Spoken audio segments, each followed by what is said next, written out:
The Nerlin Nerds podcast is brought to you by What Lola Wants. Go to WLWPrivateChefs.com for information to reserve top quality chef and restaurant services in the Chicagoland area. Pulpery Media presents Nerlin Nerds with your hosts, Brock and Ben. This is where we discuss the pop culture topics that interest us and those minor details that irritate us. Yeah. Shooting, whose bodies are now missing, by the way. Yeah. Which is slowly bringing them into the bigger conspiracy. Like, wait, we're investigating a murder here, and now the bodies are gone? I mean, doesn't it kind of feel like Tommy Lee Jones and No Country for Old Men? Yes. Kind of. Like just chasing a shadow, but like knowing kind of what's up. But yeah, and then with this like background of like we still live in a lawless society. Yeah, exactly. When people can make firebombs and like run up on you and get shot. But then there's some grander design happening. And then the kid who got shot wasn't even the rebel. No. He was the one trying to stop the rebel. Yeah. Okay, anyways, we forgot to talk about that, which is a completely separate story that is slowly getting, like, they're just dropping little hints in there, right? Like, well, again, yeah, like the names on the wall. Like, so from the from the previous episode, there was the meeting with Common and the guy who had retired from being an enforcer. Yes. It was like, hey, we're going to put you back in service, but we're going to put you in the down D. Yep. And then that's the dude that sets everything off. Correct. And then, even though nobody knew it at the time, that's what the sheriffs are starting to find out. It was like, oh, no, it wasn't that bad until this dude just started picking people off left and right. So, then it's going to be, okay, why was this retired dude back down here? Yeah. Who sent him? Okay, we'll figure that out. Okay, then why did you send him? I didn't send him. Like, that's... And then, of course, then they're going to have to go here. Like, everybody's going to ask there's no money, but it's a follow the money thing. Yeah. Like, where's the judge at? Is going to be the next question. Yeah. You know, like, how does he cover up for that? Well, and that's what I was saying before we got cut off before, which is that at some point they might call for an autopsy of the judge, and then that's where you get Juliet's dad to come in and go, oh, well, she was stabbed after she was dead, because you can tell, like, she would have bled out. Or anything like that. That, and again, minor at this point. That's what's happening in the Silo Prime. Correct. Or what did he say? Or what did Zahn Solo say? 41 or something like that. Like, did he have? Oh, he did have a number. Yeah, it's like 21 or 41 or something like that. But it's Prime. We will call it Silo Prime. All right. So now on to the craziness. Yeah. Like, I don't even know. Silo Z, like Zeta. Yeah, with Zahn Solo. Yes. So last time we see him, he is coming out of his hole. Look at Seth Rollins, you fucking beast. So he comes out, and Rebecca... Rebecca Ferguson, Juliet... Yes, yeah. Is one-track mind at this point. Like, she's like, I gotta get this suit, I gotta get out of here, and I gotta go stop this rebellion. Correct, yeah. And he's like a child. Yes. A child with the knowledge of all of Encyclopedia Britannica, apparently. Just like random knowledge. Like when he's going off on the circus, like he literally had like multiple lines and all of this stuff like about the circus. Well, I was going to say, I mean, you know how kids are. Like they get hyper focused on one subject and then they... And he's talking about she learned new words, too. Correct, yeah. Everybody's learning these new words. They called it an elephant. They're not ACT words, but they're... But, you know, I like the details to that, right? Like, and they called it this thing was called a circus, and they took tickets from you. What the fuck is this? But then he just kept dropping random knowledge. Did I write it down? 20,000 Leagues Under the Sea. And Nemo. Captain Nemo, yeah. And she's Captain Nemo now. Correct, yeah. Because she's going 20,000 leagues under the water. Well, and so that's where that scene where they're in the classroom where the harmonium is. Yeah, because that's where the chalkboard was, so she can do her engineering. Math. So which is it's like that.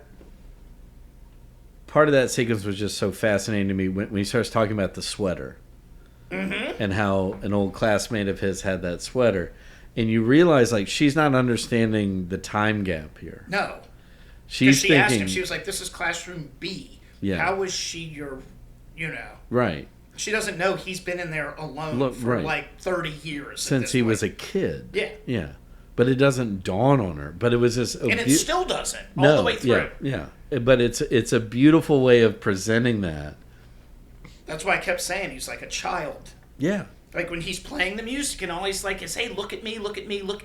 Although the way they tied that into her goal of engineering something was fucking beautiful. She was like, would you just shut the fuck up? And he was like, no, watch me. This is beautiful, but watch my fucking feet. But he's like a child. Yeah.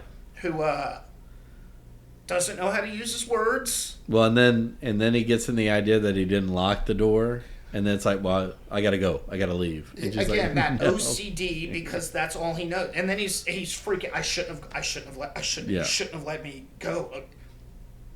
Piggyback onto that, he couldn't put the fucking code back in. He was losing. It was like a really bad acid trip where you're like, all I need to do is get back to my fucking car. I just have to tie my shoe. Please. That's all I have to do. All I want to do is this. I know it goes around the trunk. And I need you all to shut the fuck up, okay? I can hear the hair on my arm moving, and I need to do this one thing.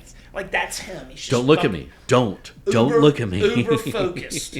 Even as he's using the foot thing to pump air to her. Which is a little nerve-wracking. Yeah, no. It's a great way to build tension in an otherwise tensionless scene. Yeah, I mean, we all know, okay, she's swimming under here and she's looking for a suit. Fine, she can make it. She has her thing. It's not like she was going crazy far, but... No, but... And then on top of all of that, her being tied and getting up and having a hard time finding the suit, he's over there fucking panicking about the fucking vault. in a lifeless silo. Right. I've only seen one person in 30 plus years, but I better get back up there because number 2 could be here any day now. Well, but then you do think about that. Like, well, he hadn't seen anybody in 30 years, and then somebody shows up. And you know what they had on the wall? Yeah. Like, we know you're here. We will come for you. Yeah. So that's all he's looked at. Yeah. This whole time. So yeah. It's not without. I mean, same as she can't put together that he's been in there for, like you said, 30 years. That, I mean, he can't put together, like, he doesn't know if she's got 4 or 5 other people waiting somewhere. Right. I mean, I guess that... Trying to draw him out and then get back in. Yes. I was thinking like a sane adult and not as someone who had been locked in a fucking vault yeah. With music and whatever kind of fucking books he's reading. Well, I want to know if he has... And to juxtapose that with what's happening in Silo Prime, like where there are people making calculated decisions, whereas in Crazy Ass Silo, it's... Silo's on. Yeah. God damn, you're good. Silo's on. Yes, and Silo's on. It's like there's no calculation. Like everybody's having to play off of every moment and every reaction. But Silo's on has also been through that already. But seen it through like a child's eyes. Correct. Yeah. Yeah, exactly. Not through a rational adult of like, oh, well, clearly these people were in a disagreement. Because they hint on what, like, she tap dances around what she saw getting into the silo. Because all he knows is everybody left. He doesn't know they're dead. Right. He just knows they're gone. Their parents are probably like, I can't wait for the flashback for the parents to be like, you stay here. Yeah. Don't go anywhere no matter what. Until we come back for you. Do not go anywhere. And locked him in there. Yeah. And he stayed for, I'm calling it 30 years. Well, I mean, there was that point in the episode 1 flashback where... the the guy who was leading the rebellion was like, they won't open the door. I don't know why they won't open the door to the vault. Which is the same thing, Yeah. the same vault. So it might have started out as like there was like a ton of people in there, or there was a group of like That was IT. like the brain trust. Yeah. Yeah. And then slowly they went out one by one or like in small groups. And yeah, you're right. And there will be that like that flashback scene of like, we got to go out and check on this. You stay here. Yeah, you got to. I want to know where the fuck Zan Solo came from. Yeah. What or Like, how his circumstances that led him that, and I even need a time lapse of the kid growing up. Yeah. So I'm gonna need all kind of kids that look like Zan Solo. Yeah. Where's he going to the bathroom? What's he eating? Where's the food coming from? You know, these are the questions I have. I mean, he gave her what, like chicken soup or something like that, like so. And he's not scraping the barrel, but again, But also, I mean, if the silo is shut down, then they're not growing anything. This guy could be playing us all. Yeah. You know, he could be playing us all. Yeah. God damn you, Zan Solo, and your Solo Zan. No, well, yeah, right. You go. So now we're back to square one with them. Yeah. Like, she accomplished her side mission, because, again, my brain works like video games. So she went on her side mission, she got her suit to get out. Yeah. And now he's locked back in, and so she's back to where she started. Like, I'm here, I need to get back there, but at least she has the she has the suit. Right, the tools she needs. She needs a helmet, though. I thought that... Oh, she didn't bring a helmet back. No. She just brought the fireman's suit. Remember, her old helmet, she broke she had to breathe and get the fucking poison or whatever off of her. So, huh? There's going to be like more halfway to her. Yeah. There's like at least two more side missions. Yeah. But then there's also a friend mission. There's gonna be. She's gonna have to do something for him. Like, what if she puts back together the what'd you call it? The piano. Oh, it's a harmonium. Okay, harmonium. It was the title of the episode too.